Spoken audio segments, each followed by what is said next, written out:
Hello, magandang araw. Kami ang Group 2 narito upang i-present sa inyo ang Unsafe Act and Condition. Ako ang unang reporter na si John Person. Bago tayo tumungo sa kung ano talaga ang Unsafe Act and Condition, talakayin muna natin ang accident. Ano nga ba yung accident? Yung accident ay isang di inaasahang pangyayaring maaaring maganap anumang oras, anumang araw, at kahit saan mang dako ng lugar. Dito sa slide na ito, makikita nyo yung theory of accident. So, ano nga ba yung theory of accident? Ang theory of accident ay may 4 na component na nag-interact sa isa't isa, which is yung people, material, na nagko-consist ng machines, environment na mayroong facilities or work environment, yung tao involved dun yung gawi at kilos nito. Sa equipment naman, na maaari ito ay safety equipment or work equipment. So nakalagay lang dito na may interaction sila, na tipong isang component lang yung mawala dito, magkakaroon na ng trouble o accident na maaring maganap sa isang trabaho. So pag nagkaroon ng accident, automatic hindi mape-perform ng people o ng worker yung task na binigay sa kanya. So dito naman sa next slide na to, makikita natin yung globally OSH data report na inihandog ng ILO. So ano nga ba yung ILO? Yung ILO ay International Labor Organization. So batay nga sa report ng ILO na merong 337 million total ng naitala nila na aksidente from workplace. At kada taon merong 2.7 million na babae man o lalaki na nakararanas o naging biktima ng aksident. At kada araw naitala nila na merong 6,000 na nakamatayan na nadulot dahil sa accident, at 28.3 ng 2.3 million ang total deaths na naitala nila kada taon. Yun lang ang kabuuan ng accident. So dako naman tayo sa susunod na reporter na si Jumel Villacorta, at tatalakayin niya ang Unsafe Act and Condition. So, ako si Jumel Villacorta. Ito tayo sa part na ito na kung saan malalaman natin kung ano nga ba unsafe conditions. Ang unsafe ito ay pagganap ng isang gawain o aktibidad ng isang trabaho na maaari makaapekto sa kalusugan o kaligtasan nila. Ang unsafe condition naman, ito ay tumutukoy sa kondisyon ng lugar ng trabaho na may kapasidad na magdulot ng pagkasira o pinsala ng lugar.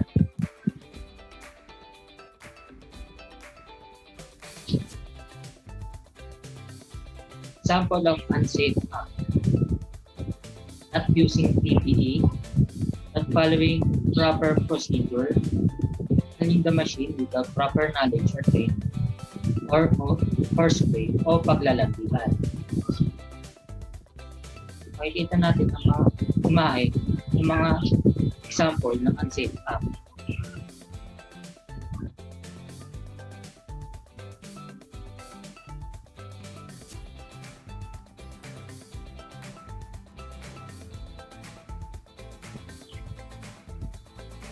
Mga sumusunod naman ay example ng unsafe condition: fire and explosive hazards, unsafe atmosphere, defective equipment, machinery, tools, at poor lighting.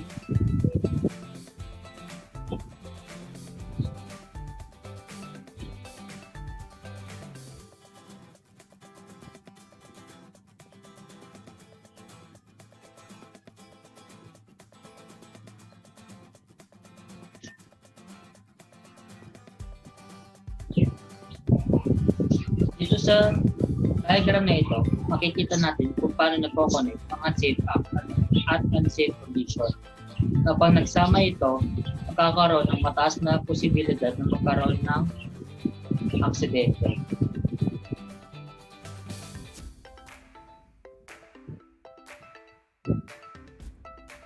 Dito sa page na ito, makikita natin step by step kung paano nabubuo ang isang aksidente. Ang immediate cause is yung unsafe act at unsafe condition.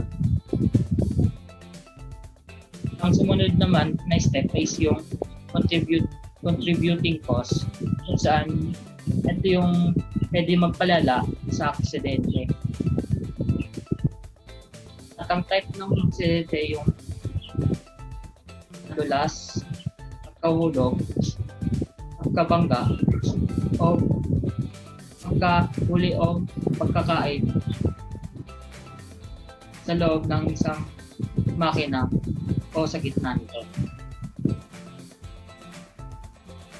At nagre-resulta yun sa fatality, disabling injury, minor injury, property damage, spoilage, reduced quality, production delays, at annoyance.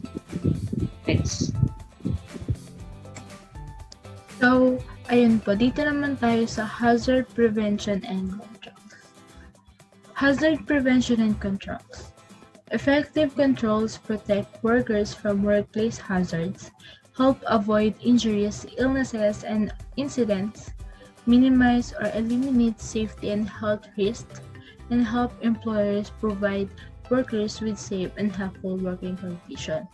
So, dito po sa hazard prevention and control, ito yung magiging way para maprotektahan ng maigi yung mga workers sa mga working area o sa mga workplace. At ito rin yung maging posibleng way para ma-avoid yung mga injuries and accidents na maaaring mangyari sa workplace. And then, si employers, responsible siya na i-check o i-monitor yung mga machineries na mga ginagamit sa workplace para mas ma-prevent or ma-avoid yung mga accidents na maaaring mangyari.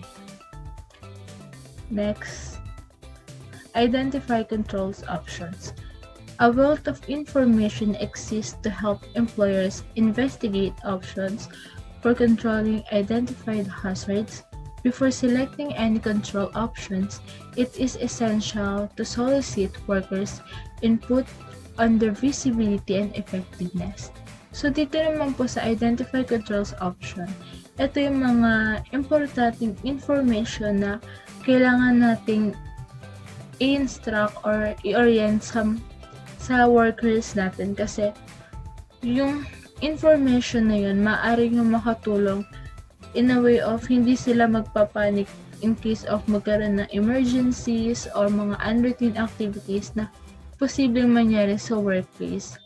And if wala silang knowledge about dun sa mga information na yun, maaring mag-cause ng panic and mag-cause ng injuries or accidents sa bawat workers.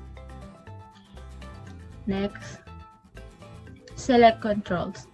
Employers should select the controls that are the most feasible, effective, and permanent. Dito naman po sa select controls, gumagamit sila ng hierarchy of controls para mas makita nila yung pinaka-effective na controls na maaaring makatulong sa workers at sa kanilang company. Hierarchy of controls, meron siyang 5 levels which is elimination, substitution, engineering controls, administrative controls, and the PPE. Sa elimination controls, ito yung strategy nila para eliminate o tanggalin yung mga hazardous substances na maaaring maging sanhi ng accidents or injuries sa bawat workers. So, example, yung mga matataas na lugar, maaari yung mag-cause ng pagkahulog or magkaroon sila ng injuries. So, eliminate nila yun sa pamamagitan ng pagtanggal ng mga pagtatrabaho sa mga matataas na lugar para maiwasan yung mga accident and injuries maaring mag-cause sa mga workers. And the next, substitution. Yung substitution, ito yung strategy nila na pagpapalit ng mga substances o mga hazardous substances or materials na maaring maka-affect sa mga workers. Katulad na lang ng toxic chemicals. Maaari nilang i-replace yun ng mga less toxic chemicals or yung mga water-based detergent para mas malesen yung hazardous na bibigay sa atin ng mga chemicals na maaaring maka-affect o magkaroon ng illnesses yung mga workers. Next, yung engineering controls. Ito naman yung mga design na maaaring makatulong para mas maiwasan yung mga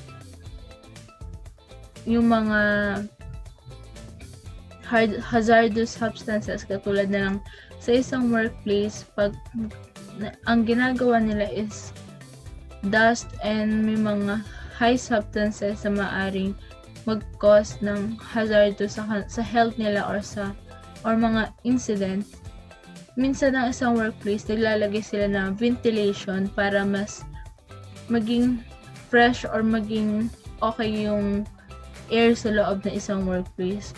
So, nilalabas ng ventilation yung mga substances o yung mga dust na maaaring maka-affect sa mga workers. So, mas may iwasan natin yung mga incidents. And next, the administrative controls. Sa administrative controls, ang ginagamit ng strategy is meron silang time-consuming. Kumbaga, yung kada workers, may time limit lang sila kung hanggang ilang oras sila magtatrabaho sa isang workplace. Kasi merong mga workplace na na-expose ka sa mga hazardous chemicals, so mas nililesen nila yung time na pagtatrabaho. And mas mahaba yung time na pagpapahinga kaysa sa time na pagtatrabaho. To protect their workers and exposure to the hazardous chemicals. And next is one of the important is the PPE, which is the personal protective equipment. Ito yung equipment na kailangan natin as a workers para ma-prevent o yun yung nagiging barrier natin with those chemicals na na-expose tayo. Like now, as we encounter the pandemic, every doctors, every nurse, or every frontliners, they use a PPE para maiwas sila sa contact with the virus para maprotektahan nila yung sarili nila sa pamamagitan ng pagsuot ng tamang equipment para ma-avoid yung mga injuries or mga illnesses na maaaring dumapo sa kanila. Katulad ng mga equipment is yung mga cloth, gloves, eyeglass, tsaka meron din tayo sa ears para kasi 'di ba sa isang workplace meron yung nagko-cause ng ingay o kaya minsan pag yung tenga natin hindi na kayang i-tolerate yung ingay, maari siyang magkaroon ng problema. So, yun lang po. Thank you. Salamat sa iyong ibinahagi, Julie. Ngayon, pagkatapos na ma-eliminate, ma-identify, ma-evaluate yung mga possible hazards or panganib sa isang trabaho, ang sunod naman ay develop and update a hazard control plan. Ito ay makakatulong sa mga employers para ma-reduce, maiwasan at makontrol ang mga hazards effectively. Ito ang magsisilbing guide, gabay sa pagpili, pagpapatupad at pagsasagawa ng mga controls sa isang plano para maiwasan ang aksidente. Dito pumapasok yung engineering process na kung saan i-evaluate ng employer ang mga hazards na kailangan kontrolin according sa priority. Ganun na din ang pag-assign ng responsibility na i-install o i-implement ang mga controls sa tao para ma-verify yung effectiveness ng controls after they are installed or implemented. Kaya importante na mayroong regular updates at inspections dahil maaaring ang control ay gumana lamang ng isang beses. Pero sa mga susunod na taon ay hindi na because challenges are evolving. Next, select controls to protect workers during non-routine operations and emergencies. As you can see, non-routine. Ibig sabihin ay mga tasks o mga trabahong madalang mangyari o maganap. First time lang. Since first time lang o madalang gawin ito, yung mga hazards na may kaugnayan sa trabahong iyon ay maaaring hindi alam o hindi mapansin. Kaya importanteng bumuo ng procedure kung papaanong isasagawa yung mga non-routine tasks at kilalanin ang mga possible na panganib na may kaugnayan sa trabahong iyon. Pati na rin sa mga emergencies, mag-conduct o magsagawa ng emergency drills at mag-provide ng safety equipments para ma-verify ang effectiveness ng equipments at mag-provide ng protection during emergency situations. Next, implement selected controls in the workplace. Pagkatapos na ma-identify ang control measures, isasagawa na yung mga hazard controls sa workplace. Of course, responsibilidad ng mga employees na tumalima at sundin ang mga routines and practices that is included in the hazard control plan. Beneficial ito hindi lang para sa kanilang kaligtasan, kundi pati na rin sa company nito. Prosperity and productivity. Ganon din sa employer, obligation din niya na protektahan ng kanyang mga employees regardless sa antas, regardless of the levels of hazards that they may encounter. Lastly, follow up to confirm that controls are effective. Feedback. Dapat subaybayan ang progress ng mga controls at i-verify ang effectiveness sa pag-implement nito.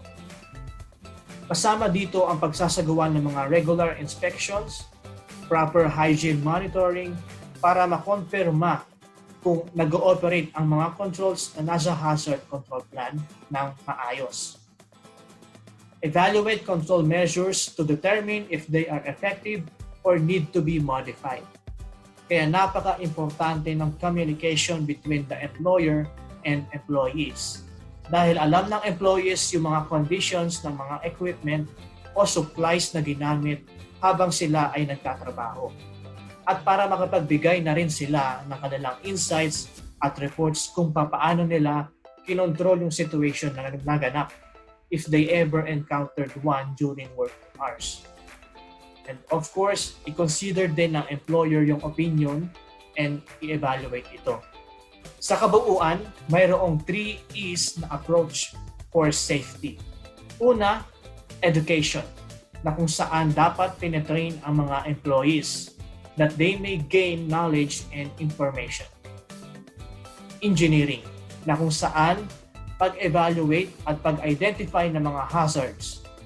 And enforcement, upang tumalima at sumunod ang mga employees upang maiwasan ang aksidente. And this concludes our report on safe acts and conditions. Thank you.